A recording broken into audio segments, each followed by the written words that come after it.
toda la familia.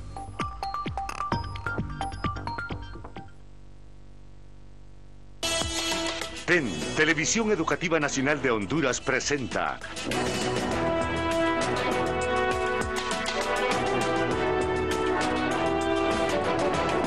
Lunes Cívico con Nahum Valladares. Buenas noches, amigos. Bienvenidos a su Lunes Cívico. El próximo viernes 14 de julio, en el calendario nacional, la fecha antes de 1969 era una celebración cívica, porque en los colegios y en las escuelas se hacía la conmemoración de la Declaración de los Derechos del Hombre, proclamados en la Revolución Francesa aquel 14 de julio. Libertad, igualdad y fraternidad. Esa era la conmemoración cívica del 14 de julio. Corría el año de 1969. Muchos catalogan el conflicto armado entre Honduras y El Salvador en una mala forma y dándole una dirección que no es la correcta. Para muchos aquello era la guerra del fútbol, totalmente alejada del acontecer deportivo. Lo que pasa es que hubo un juego, el 26 de junio de 1969, que fue parte de un detonante que empezó en el mes de febrero de ese año. ¿Por qué traigo a colación en el mes de febrero? En ese mes hubo una reunión de presidentes de Centroamérica en San Salvador.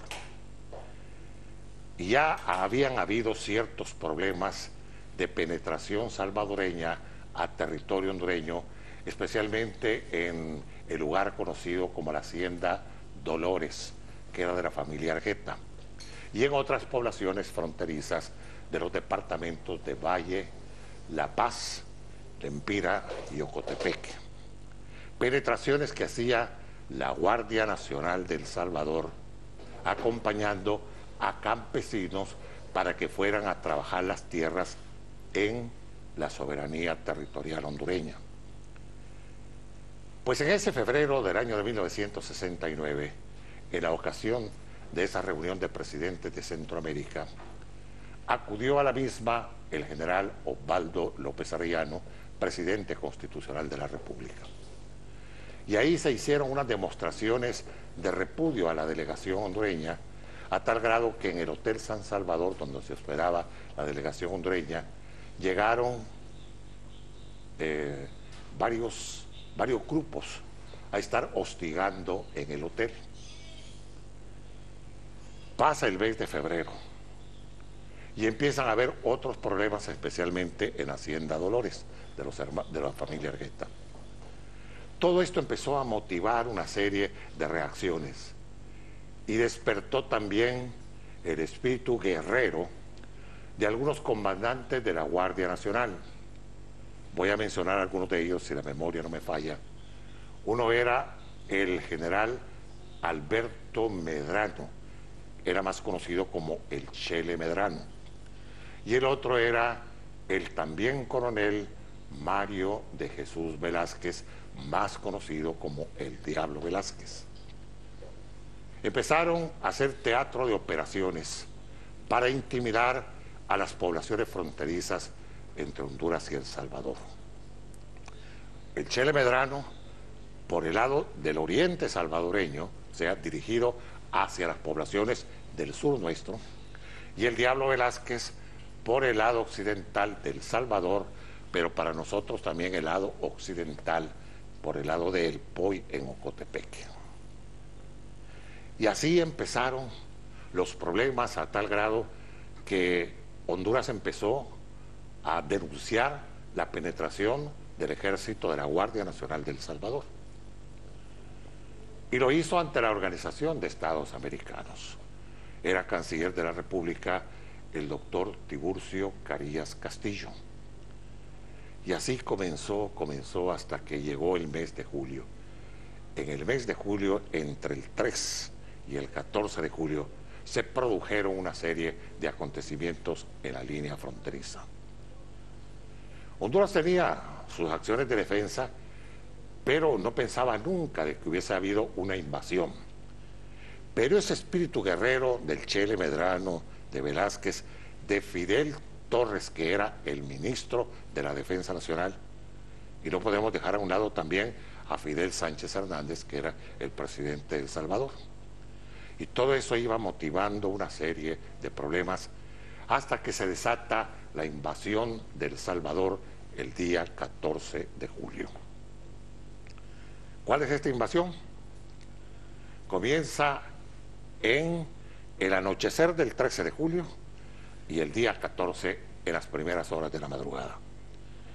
Aviones salvadoreños incursionan e irrumpen la soberanía del cielo hondureño y se dirigen a los aeropuertos de Toncontín en Tegucigalpa, La Mesa en San Pedro Sula, Juticalpa en Olancho, y en unos aviones Curtiss o DC-3 comienzan a arrojar bombas, pero aviones Mustang y aviones corsarios hacen las incursiones aéreas sobre la base aérea de Toncontín y sobre la base aérea en San Pedro Sula. Pero los propósitos no fueron alcanzados en el objetivo que llevaban los pilotos salvadoreños, quizá inexpertos, no conocedores. Dejaron ir ráfagas de ametralladora, pero no hicieron daño alguno. Y le dio oportunidad a nuestra Fuerza Aérea para levantarse inmediatamente. Nuestros aguerridos pilotos, nuestros valientes aguiluchos, se lanzaron inmediatamente al cielo a proteger no solo el cielo hondureño, sino que el territorio hondureño. Claro, Medrano había alcanzado poblaciones fronterizas como Aramecina, Alianza, Caridad en el departamento de Valle, y por el otro lado, por el lado de Dolores, en La Paz y Mercedes de Oriente, mientras el Diablo Velázquez hacía sus incursiones por el lado de El Andique, en Empira, y por el lado de Ocotepec. Así se produce esa invasión en el año de 1969. Honduras estaba a la defensiva. Honduras no tenía piezas de artillería para refutar en ese momento los ataques que estaban haciendo El Salvador, que cañoneaban desde los puntos fronterizos hacia las poblaciones hondureñas. Presidente de la República, el general Osvaldo López Arellano. Jefe de las Fuerzas Armadas, el coronel Andrés Ramírez Ortega. Jefe del Estado Mayor, el coronel Mario Laínez. Pero había un cuerpo de militares que precisamente estaban buscando un teatro de operaciones defensivos del territorio hondureño. E incluso se tuvo que preparar a las reservas militares, a las cuales llamábamos en aquel entonces a través de una consigna para que estuvieran alertas y pudieran llegar a reforzar a las unidades militares que eran atacadas por El Salvador. La Compañía de Hierro cumple años hoy. Era el santo y seña para que pudiera salir de las reservas. Bueno, este es un introito histórico, pero que lo vamos hoy a sacar aquí con ustedes del ámbito de la historia para recordar ese 14 de julio que se van a cumplir 48 años el próximo día viernes. He invitado a alguien que estuvo precisamente integrando el Estado Mayor de las Fuerzas Armadas en los actos de defensa y que posteriormente, por todos los conocimientos adquiridos, llegó a ser canciller de la República en el gobierno de la Junta Militar que presidió el general Policarpo Paz García, que fue el héroe de la Arada en el sur.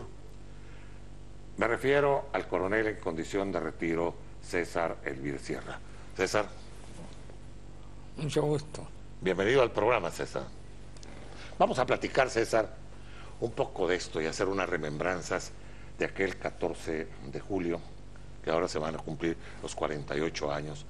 Pero lo que vino sucediendo, porque Honduras fue atacada, pero también tenemos que traer a colación cuál fue esa reacción que tuvo tanto la Fuerza Ejército como la Fuerza Aérea Hondureña, que fue el baluarte de nuestra defensa. Vamos a ver, César. Hacer memoria a un acontecimiento que en la historia de Honduras tiene una página de la demostración de lo que es el pueblo hondureño cuando se siente amenazado y lo que es el soldado, pero el soldado profesional. En la guerra se dan las experiencias para qué son las instituciones militares. Si en ese momento no están listas, el fracaso viene. Y yo les digo con conocimiento de causa, y a mí me gustaría que Nahum le hiciera de conocimiento de los oyentes esta es algo introductorio que lo dice un salvadoreño y lo dice un general de Estados Unidos. Es la guerra de las 100 horas, porque fueron 100 horas, fueron 4 días que antes de que llegara el cese al fuego por parte de la Organización de Estado Americano.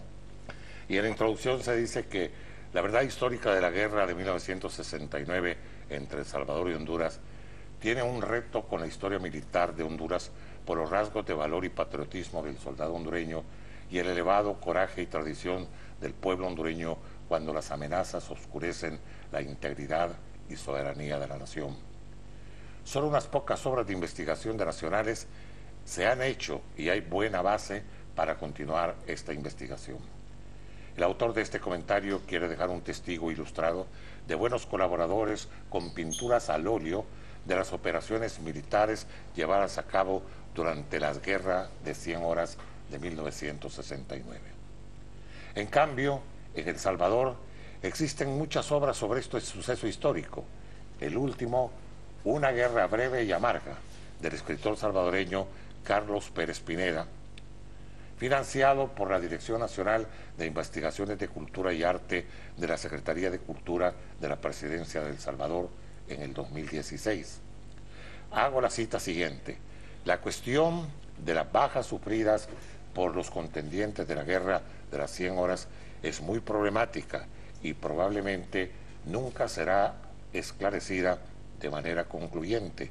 Pero lo que es importante poner de relieve es que a pesar de su brevedad, la guerra entre Honduras y El Salvador no fue una guerra de opereta, como a veces se ha insinuado, sino un episodio bélico muy costoso en términos de pérdidas humanas y materiales que movilizó todo el poder militar de los estados beligerantes. Por lo consiguiente, cualquier pretensión de trivializar y ridiculizar la guerra debe ser rechazada por falaz y malintencionada. Del libro de la guerra de 1969 del suscrito, cito: la capacidad del ejército hondureño en el reciente conflicto con El Salvador es de merecida observación y especial análisis desde el punto de vista de organización, operación y movilización, si tomamos en cuenta la topografía, extensión de la frontera y la carencia de apropiadas vías de comunicaciones, más la incipiente organización de un ejército que admirablemente preparó y ejecutó la contraofensiva careciendo de un adecuado armamento y capacidad numérica en efectivos. Los resultados de la contraofensiva desarrolladas en el Merendón para recapturar Nueva Ocotepeque dejó comprobado que el hondureño es un buen soldado y que sus cuadros superiores conocen bien su profesión, al comprobarse la calma con que actuaron y los resultados efectivos obtenidos. Si a esta marcada capacidad agregamos la comprobada eficiencia de la Fuerza Aérea, seguro deben estar que no necesitarán mucho tiempo para superar a un rival que ha tomado muchos años para adiestrarse. Mayor General, U.S. Army, Robert McGuire, excomandante de la zona del Canal de Panamá, 1969, publicado en el Boletín de las Fuerzas Armadas de Estados Unidos desde el Fuerte Presidio San Francisco en California. Y hace esta descripción el coronel de infantería en condición de retiro, diplomado de Estado Mayor, César Elvir Sierra. Ejército de Honduras, 0272. Lo hace desde su residencia en San Juancito, departamento de Francisco Morazán. A propósito de eso, quiero mostrarles a lo que ha hecho mención tanto Maguire como lo que va a relatar César Elvir Sierra. En este cuadro tenemos varias obras pictóricas que después se las vamos a ir mostrando porque son las reacciones precisamente de la que habla Maguire. Pero aquí en este cuadro es una reunión que precisamente estaba en el momento neurálgico del conflicto, que fue el 14 de julio. Es una reunión en el Estado Mayor de las Fuerzas Armadas. Ahí se encontraba el coronel Mario Laínez, que está de espaldas aquí. Este es Reyes, ¿verdad? Sí, Reyes Sánchez. Reyes Sánchez. Aquí en este lado de acá podemos ver a Carlos Villanueva, que Carlos Villanueva doblado fue después director de la Escuela Militar General Francisco Morazán. ¿Quién está aquí también? Jaime Mondragón. Este es Mondragón, sí. Jorge, ¿verdad? Sí. Jorge Mondragón. Y aquí tenemos, aquí está César Elvir, ¿verdad? Sí. Aquí está en el Teatro de Operaciones que se estaba en el Estado Mayor de las Fuerzas Armadas. ¿Y este quién es? César? Omar Zelaya. Este es Omar Zelaya, sí. Lo digo Nosotros porque somos ayudantes de operaciones e inteligencia. que son Y estos son el coronel Ernesto Hinojosa del Ejército de Estados Unidos que integraban el grupo de la misión militar. De la misión militar. Correcto. Pero esto es exactamente en el Estado Mayor. No, eso ya es operando en la Casa Presidencial. En la Casa Presidencial, que estaba la oficina precisamente yendo hacia el Salón Azul de la Casa Presidencial. Correcto. Ahí se encontraba la oficina y el coronel Ramírez Ortega tenía su oficina al lado. Y al fondo estaba el señor presidente. El presidente López Arellano estaba al otro lado y ahí estaban los ayudantes militares que también estaban en ese lado y el secretario designado, secretario que era Ricardo Zúñiga Agustín.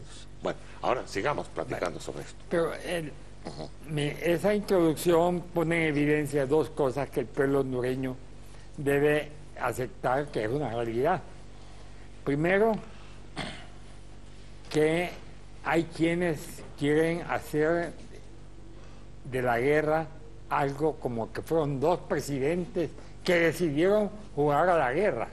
Señores, la guerra es una cosa muy grave. Y en esta guerra hubo muchas muertes. Y soldados valerosos que cumplieron su misión. Y algo muy importante, por primera vez en la historia militar de Honduras, el Estado Mayor estaba integrado por oficiales diplomados de Estado Mayor, todos ellos, dos de ellos graduados en El Salvador, otros en otras naciones como Estados Unidos, México, y en el caso de Estados Unidos hay el caso de Villanueva, que había salido de la Escuela Militar de El Salvador y había hecho el primer año del Estado Mayor. Bueno, pero como pueden ver ustedes, había un equipo de hombres profesionales. Ellos estuvieron siempre, como dicen, en la batalla. ¿Y qué es lo importante de esto, señores? Que Honduras hizo algo, pero fíjense bien lo que señalo, estaba a la defensiva. Quien inicia la guerra es El Salvador. No es el caso ahorita hablar las causas de la guerra, vamos a hablar de la guerra, para que vean ustedes que es un capítulo que merece la atención de todos los ciudadanos, porque la guerra siempre puede ser una amenaza para la nación. Bien, vamos a hacer una pausa, César, para que continuemos, porque tú bien lo dices, no vamos a buscar las partes causas de la guerra, porque ya las hicimos ver en el introito. Ahí había muchas cosas, la reforma agraria, la cuestión del control de los inmigrantes salvadoreños, y tantas cosas, que eso pasó a la historia. La cosa es la guerra, cómo se produjo, y nada mejor que hacerlo ilustrado con estas preciosas obras pictóricas que nos has traído esta noche. Ya retorno con ustedes. Bueno, nos hemos puesto de pie con mi amigo César Elvir, porque queremos ir haciendo una descripción de estas bellas obras pictóricas que son parte de su colección, pero que representan el estudio que se ha hecho sobre la guerra, sobre ese conflicto de 1969. Y esto es lo que nos va a explicar César, porque estas fueron las reacciones de Honduras, más que todo basándose en su poderío de defensa, que era la Fuerza Aérea. Vamos a ver, César. Esto es Cutuco. Cutuco. Este es Cutuco, ¿va? Cutuco, ahí estaban los depósitos de combustible de la empresa ESO, que los tenía en San Salvador. O sea que aquí lo que estamos viendo es la escuadrilla de los aviones corsarios que llegaron ahí. Aquí, ¿quiénes? Estos son que vienen de la base de Toncontín. Ahí estaban. Ahí estaba Cepeda, Sotillo, el Negro Acosta. El Negro Acosta y Walter López. Walter estaba en San Pedro. En San Pedro estaba Walter, sí, correcto. Aquí estaban el Negro Aguirre. No, el Negro Aguirre también estaba en San Pedro. Entonces aquí estaban Acosta, Cepeda, Francisco Cepeda Andino, Sotillo y Morolica, era, creo que Morolica Colindres. Sí, Morolica Colindres. Era lo que estaban aquí. Era el líder. Era el líder, sí, correcto. Estas son las bombas que van cayendo a las instalaciones. Vean ustedes los tanques de combustible que estaban en Cutuco, que esto fue un incendio bárbaro el que hubo ahí, ¿verdad? Sí. Con eso. Este es Cutuco. Ahora, César, veamos este otro, porque aquí, a ver si la cámara... Acajutla. Este es Acajutla. Esta es la misión más extensa que hizo la escuadrilla que estaba en San Pedro Sula. En San Pedro Sula. Con el líder Carlos Aguirre. Y ahí viene... Walter López. Viene Walter López. Y estaba Zacatón, ¿te acuerdas de Zacatón? Sí. Ahí estaba también, ¿verdad? En esa escuadrilla, que fue la misma que se desplazó a San Rafael de las Mataras. Es correcto. Sí. Bueno, este es Acajutla. Ahora nos vamos a ir aquí. Esta es la defensa del territorio. El Carnecho Rivera viene en esa ahí también. Estaba Rivera también en esta, sí. Ahora miremos, aquí, es un combate. Esto es 2 días después. Esa es la respuesta del poder aéreo de Honduras, poder estratégico. Correcto. Y también entró un C-47 a la base de Ilupango y tuvo acción. Esta operación... Ahí va el coronel Serra. Chepe Serra. Rolando Figueroa. Y Rolando Figueroa, correcto. Chepe Serra era el de operaciones. Es de operaciones, correcto. Pero aquí hay una cosa muy interesante. Estos daños causados por la Fuerza Aérea lo certificó un informe del agregado de defensa de Estados Unidos, que yo tuve ocasión de verlo, el original. Él fue a hacer la inspección y el 19 de julio dio el informe de estos daños, y después el gobierno de El Salvador tuvo que aceptar por otros medios los daños causados.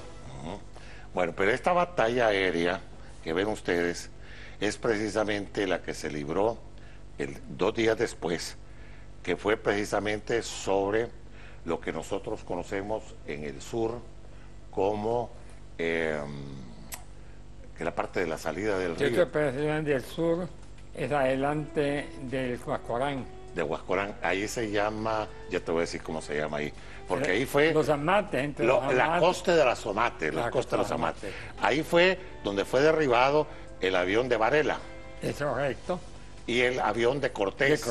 Ahí fueron derribados. Y el que va bajando en el paracaídas es Ceseña. Ceseña. Que ese fue derribado también por Nando Soto. Los tres. Este es un combate aéreo. Miren ustedes, este es del tipo de avión Mustang, que era más rápido que el Corsario. Era más rápido arriba, pero el Corsario era más maniobrable abajo. Este es Sotillo. Ese es Nando Soto, sí. Y este es el Negro Acosta, que había sido el que dio el aviso de que tenía a un corsario atrás. Era el de Cortés. El de Cortés, que era el as de la aviación salvadoreña. Es correcto. ¿no? Sí. Pero ahí, esa fue la manera en que Honduras demostró su poderío en las incursiones aéreas que se hicieron. Ahora nos vamos a mover hacia el otro lado, si nos permiten los camarógrafos, porque esto es bonito irlo describiendo, porque estamos hablando de los aviones de combate. ¿Cuáles eran los aviones de combate que tenía la Fuerza Aérea Hondureña? Ah, aquí tenemos el otro. Vamos a ver, César, no voy a ir hasta allá. No. Esto es a donde, en San Rafael de la Matanza. Aquí... Pero lo primero es esto. Sí, sí. Mira, allá está la respuesta. El día 15, las tropas del Diablo Velázquez derrotan a las tropas que estaban en Ticante. Exactamente. 2 compañías Sí. de la tercera zona. Ese fue el Diablo, Mario de Jesús Velázquez. Y fue una derrota que causó una desbandada en las tropas hondureñas que estaban en Ticante, porque fue hecha con todo el poder de la artillería y de los G3 de los salvadoreños. Hay que aceptar que fue una derrota completa. Cuando se toman Nuevo Cotepec. No se toman No, ese día. Es, hasta el siguiente día. Hasta ¿no? el siguiente día. Sí. Ahí vienen las fallas. Mire, la guerra es de acción. Claro. Era una guerra de 100 horas. Si no se tomaban decisiones, el tiempo pedía la cuenta. ¿Qué pasó? El Salvador, con sus tropas, derrota a las tropas hondureñas, pero no toma Cotepeque. No se sabe por qué razón. Y ellos entran hasta el 15. Hasta el 15, entonces. Pero- Ahí es donde entra el Diablo Velázquez. Pero a ahí Cotepeque. le han dado un tiempo al Estado Mayor. ¿Qué es el tiempo? La reacción. La reacción. ¿Qué pasó? Cuando el coronel Villanueva pide bien, hay que aceptar esto, señores. El Estado Mayor nunca tuvo informes de los teatros al Estado Mayor. El Estado Mayor, por medio de su hombre de inteligencia, fue a los teatros y conversó con los comandantes y supo lo que estaba ocurriendo. Y ese mismo día estaba informándole al Estado Mayor y el Estado Mayor empezó las reacciones. Lo peligroso del día 15 era que prácticamente se había desmoronado la defensa de Occidente. Y vean ustedes qué sucede. El Estado Mayor propone el movimiento de la reserva. Es primera vez en la historia. Ahí está. Ahí vienen ustedes, la flota de los Dakota. Correcto. Estos son los aviones que movilizan las tropas y las reservas, ¿no? Ahí va la Guardia de Honor Presidencial. Ay, sí, correcto, sí. O sea que aquí, esos aviones que ustedes ven allí son Curtis y DC-3, los que se movilizan. Ahí estaba Mario Chinchilla Cárcamo, Sí, es correcto. ¿verdad? Ujú. Ahí tienen algo extraordinario de la Fuerza Aérea. Todos los reservistas se presentaron. Sí. Ahí iban muchos reservistas. Claro, yo sé. Y vean ustedes quién daba la escolta. La escuadrilla que estaba en la base de San Pedro De San Sula. Pedro Sula, correcto. Ahí está el Negro Aguirre, el Camecho, Rivera y Walter. Walter y Zacatón, que era el otro. Ya. Moncada, que era Moncada. Miren, esa es, para que vean otra ilustración, porque esa es la respuesta, la reacción, el momento en que Honduras empieza a planificar su defensa contra la pared. Nos vamos a ir a otra pausa, César, para que sigamos con las demás obras pictóricas, la que tenemos allá.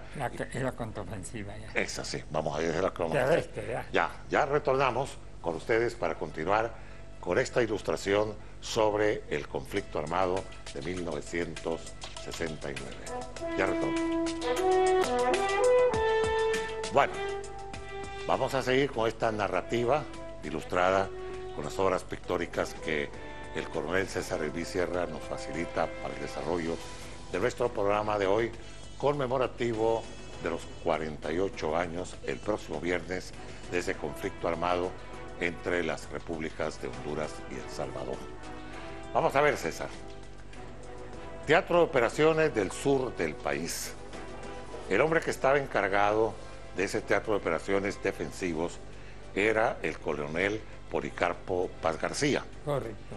quien se había movilizado porque era un hombre conocedor de la zona precisamente de La Arada y todo. Nativo de ahí. Este es el lugar, La Arada. Sí, nativo. Bueno, aquí La Arada, él estaba defendiendo, además de la soberanía territorial de Honduras, estaba defendiendo su cuna natal, precisamente, el lugar donde él había nacido. Vamos a ver la descripción de esto, César. ¿Estas son las fuerzas hondureñas? Vean ustedes, observen con detenimiento el cuadro y vean las tropas salvadoreñas que han sido sorprendidas con el contraataque. Ahí están en una proporción de 6-1. El Salvador ataca con 2 brigadas en el Teatro Sur. Una está extendida por los municipios que están al lado del Guascorán, pero en esta zona está una brigada. La proporción es de 6-1. O sea que quien hace el contraataque con objetivos limitados es el primer batallón reforzado, con una batería de artillería de 75 milímetros, con armas de apoyo como fusiles sin retroceso 57, 75 y algo importante, observen ustedes que la sorpresa que da Honduras, lo que está haciendo es dándole otro fuerte a Estado Mayor salvadoreño para que supiera que Honduras tenía capacidad militar de atacar.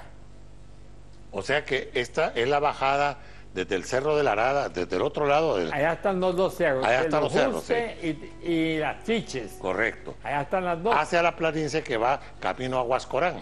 Aquí está el Amatillo. El Amatillo, sí, para este lado. Sí. Sí. Porque Que era por cosa donde penetraron los salvadoreños. Es que mire, El Salvador comete un error. Hace un ataque por líneas exteriores. 2 frentes con 2 brigadas y una está en la parte suroccidental y otra está en el sur propiamente. Entonces, ¿qué sucede? Entre la frontera que viene del POI a Ocotepeque y la que está en el Amatillo, hay una distancia como de 200 kilómetros. Entonces son 2 fuerzas que no se van a apoyar mutuamente. Ahora, en esta batalla que se libra aquí, César, aquí es donde muere Arias Cristales, que era, correcto, que era uno de los que del Estado Mayor de Policarpo Paz García. Es que mire, la muerte de Arias Cristales... Fue una emboscada, ¿verdad?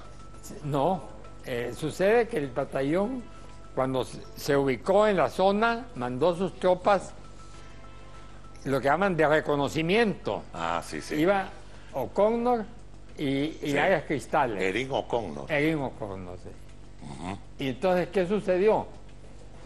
Que en la retirada que hace Arias Cristales, le hacen una emboscada a los salvadoreños. Sí, sí. Y ahí es el primer baja de oficiales. De oficiales, sí, correcto. Sí. Porque ahora, aquí... la Fuerza Aérea, que vemos aquí los aviones corsarios, este es el apoyo aéreo, porque si ustedes ven, los aviones vienen de allá hacia acá a atacar a las fuerzas salvadoreñas. Y de aquí buscan por la retaguardia, ¿verdad? Correcto. Para poderlos tener por los 2 lados, ¿verdad? Así es, ¿verdad? Sí, así es. Mira, eso es increíble. La guerra duró 100 horas y cada día los aviones de combate de la Fuerza Aérea estuvieron golpeando las tropas salvadoreñas. Pero, señores, esa es cosa de aguiluchos. No es que ellos llegaron y no recibían. Habían... eso sí, no fue muy notorio los fuegos antiaéreos de los salvadoreños. Sí. Bueno, nos vamos a ir a otra pausa, César, porque nos vamos a ir a otro de los sitios históricos de la guerra entre Honduras y El Salvador, que fue parte de la defensa nuestra y el desmoronamiento del Salvador, que ahí se le terminó su ímpetu de ataque cuando fueron contrarrestados en el occidente. y les vamos a decir por qué después de la pausa. Ya retorno con ustedes. San Rafael de las Mataras. Ustedes lo han oído mencionar mucho, pero nadie se ha dado cuenta qué fue lo que pasó en San Rafael de las Mataras. Y ese precisamente fue el acabose del ímpetu invasor del ejército salvadoreño. Porque ahí, tanto esas reservas que actuaron para detener al convoy salvadoreño que había tomado, porque ellos lo que pretendían era llegar hasta San Pedro Sula por la vía terrestre, pero no se dieron cuenta de los aguiluchos que andaban arriba y de los bravos que estaban esperándolos ahí. Vamos a ver, César, aquí está San Rafael de las Mataras. Bueno, ahí en San Rafael de las Mataras están las tropas que se han retirado del Ticante, al mando del chino Eduardo Silva, y los oficiales que se sumaron a él. Fran Ramírez. Fran Ramírez, el enconchado Flores, este teniente Maldonado, ahí va el Tecónomo, y estos hombres le dan la recepción a las tropas de la Guardia de Honor, que fíjense bien, señores, llega con todos sus elementos de apoyo. Ahí están dos compañías de fusileros y una compañía de armas de apoyo. Y llegan exactamente el 17, fíjense bien, el transporte es 16. Sí, correcto, sí. Y el 17 está San Rafael de las Mataras. es San Rafael de las Mataras. Sí. Y ahí, señores, ese día es fatídico para El Salvador en todo sentido. Eso ocurre en San Rafael de las Mataras y es derrotado 2 batallones Sí. que vienen avanzando en columna saliendo de Ocotepeque, Sí. pensando que no hay resistencia, porque el informe, la inteligencia de El Salvador nunca estuvo activa. Y hay unos laxus militares de los que entraron por Ticante. El escritor Pérez Pineda describe mucho ese aspecto.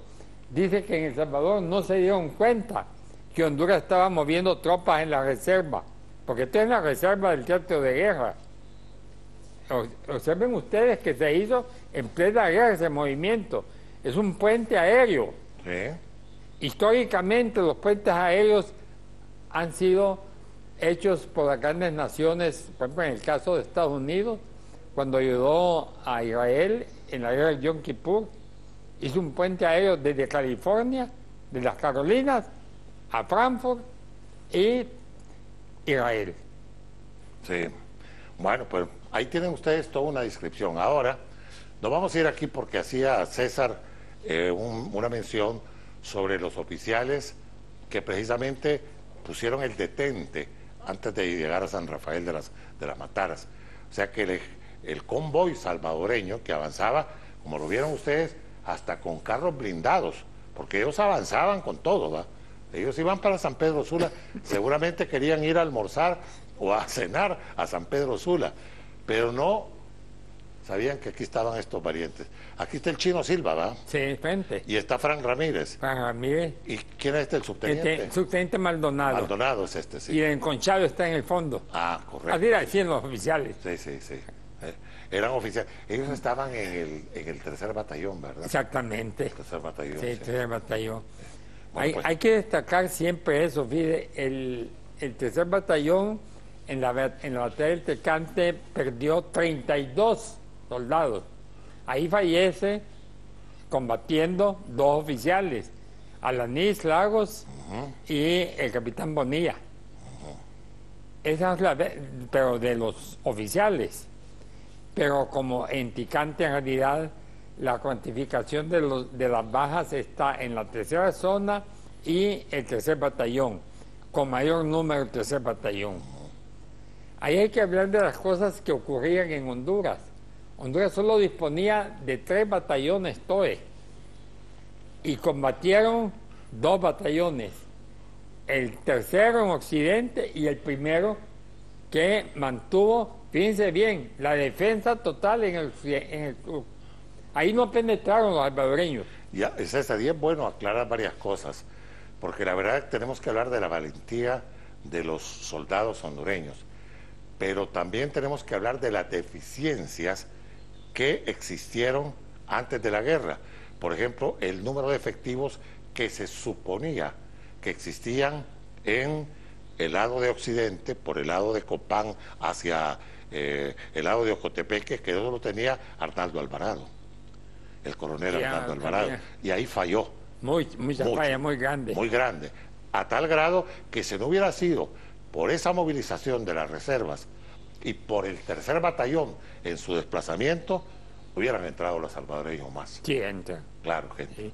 Pero ahí fallan los porque salvadoreños. tenían mayor capacidad de artillería que nosotros. Es que seamos nosotros objetivos. Profesionalmente, El Salvador superaba a las fuerzas de Honduras. Claro. Nosotros estábamos en total desventaja. Ahí, francamente, hay que aceptar esto. Si el Estado Mayor hubiera sido un Estado Mayor incapaz de tomar decisiones, no hacemos lo que se hizo. Claro. Porque todo esto se hizo bajo la presión. No había posibilidad de que estas tropas en un transporte de puente aéreo llegaran sanas. Sí, sí, sí. Pudieron ser derribadas en el camino. Sí, sí. Y ahí se ve el poder aéreo con sus manifestaciones de transporte masivo. Vean ustedes, señores, esa flota son 6 C-47. Sí. El 6 C-47, que en eso, o sea, al C eran 6 por 5, 300 soldados los que estaban movilizando en un viaje de ida. En un viaje de Porque ida. después regresaban otra vez a... Y Incluso en uno de esos aviones, Mario Chinchilla Cárcamo, que llevaba municiones y todo, se accidentó al final de la pista de Toncontín. Y gracias a la pericia de Mario Chinchilla Cárcamo, no hubo un desastre, porque si hubiera explotado ese avión, era un DC-4 de la Fuerza Aérea Hondureña, la desgracia hubiera sido enorme en todos los alrededores de Toncontín. Ya retorno con ustedes para que nos vayamos a la parte final de nuestro lunes cívico de hoy. Ya retorno. Soldados en la tierra, aguiluchos en el aire, pero habían voces que alentaban al pueblo para mantener el espíritu hondureño, que no se hubiese mantenido si no es precisamente por esas voces que se alzaban desde los medios de comunicación electrónicos. De eso nos va a hablar César ya en la parte final del programa. Hay dos actores que es necesario destacarlos. El pueblo de Honduras, señores, admirable. La retaguardia quedó en manos del pueblo. No había soldado en la retaguardia. No se podía dejar soldados. Los de seguridad de la presidencial, los de seguridad de la escuela militar, de todos, incluso de los centros penales, a la guerra. ¿Y quién fue el que hace la defensa interior? El pueblo de Honduras. Pero no solo eso, le dio alimento a los soldados, porque no había logística de alimentos. A las 24 horas el pueblo se dio cuenta que nuestros soldados no tenían que comer. Y ahí viene lo grande de este pueblo. Hasta las más humildes dieron tortilla. Así es. Y esas voces que se mantenían latentes, despertando el espíritu hondureñista para saber de que no estábamos derrotados y que teníamos que seguir firmes, con estoicismo, hacerle frente a la agresión. Ahí hubo muchas voces, algunas ya desaparecidas, otros todavía como Mairena III, que viven, pero estaba también Antonio Mazariegos Velasco, que prestó su concurso valioso. Estaba precisamente para darle ese calor hondureño al pueblo que se sentía agraviado. César, muchas gracias por haber venido. Y muchas gracias. Gracias a ti. Déjame que lo dé yo. ¿Cómo no? Claro que sí. Y algo que tenemos que aceptar nosotros es que el papel que hace Nahum Valladares, haciéndole sentir al pueblo que tiene una historia, que no es comenzamos ayer. Hay grupúsculos que nos quieren decir que Honduras es ayer. Señores, Morazán es grande. Y este hombre tiene esa sección que sinceramente le hace honor a lo que el pueblo de Honduras tiene. Tiene muchas grandezas. Gracias, César. Y te agradezco mucho el haber estado con nosotros en este recordatorio del 14 de julio de 1969, el conflicto armado con El Salvador. Nada de la guerra del fútbol, la guerra entre Honduras y El Salvador. Muchas gracias por habernos visto y escuchado. Les espero el próximo lunes, aquí por la Televisión Educativa Nacional. Mientras la vida sigue y nosotros sigamos en la vida, aquí vamos a estar con ustedes. Buenas noches. TEN, Televisión Educativa Nacional de Honduras, ha presentado